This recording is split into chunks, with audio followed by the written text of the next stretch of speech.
अर्कै खालको ढुङ्गा रहेछ त फेरि के हो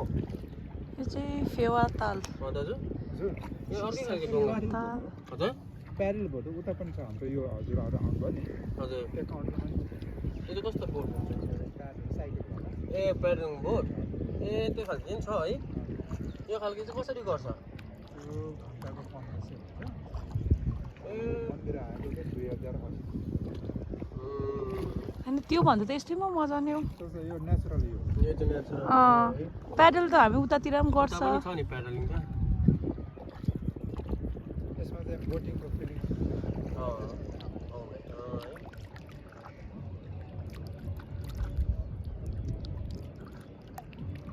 Wow, what a nice place. आम्मामा कहाँसम्म चाहिँ छ पानी चाहिँ होइन आम्मा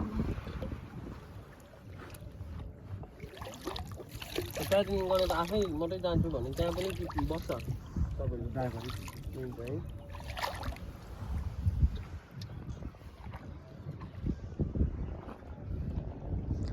पानीसम्म पनि छ बोटिङ गर्नेहरू अन्त ऊ पानीतिर छ त तिनीहरू चाहिँ कतिजना दिनभरि बस्नेहरू पनि रहेछ गाउँको मान्छे भन्नुको मतलब उता पारीको गाउँको देख्नु भने हजुर तिनीहरूको सबै बोटबाटै यता आउने क्रस गर्नु ए त्यस्तो हो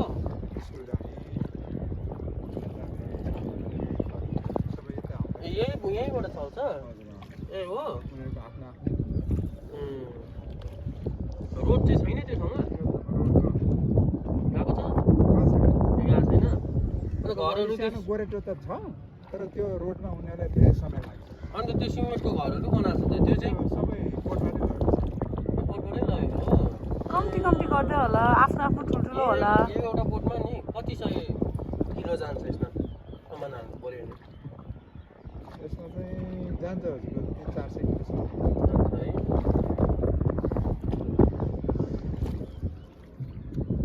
उनीहरूलाई त्यही मजा होला नि अन्त बोटमै जाने यताउता गर्नु टाइम पनि लाग्दैन बेसी स्कुल जाने है दोकान सामान किन्ने सब बोटमै है पहिल्यैदेखि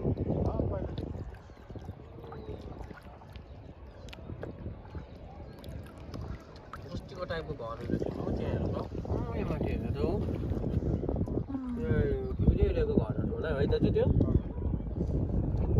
अझै पनि भेटिन्छ दाजु यता नेपालमा त्यो खालको घरहरू अलिक मोमो गाउने भेटिन्छ होला है भेटिन्छ नि है भर्खर त अलिक डेभलप हुनु थालेको नेपाल है कति भयो दाजु अलिक डेभलप भएको नेपाल 20-25 वर्ष है त्योभन्दा अगाडि राजा साजा हटेको कति भयो हटेको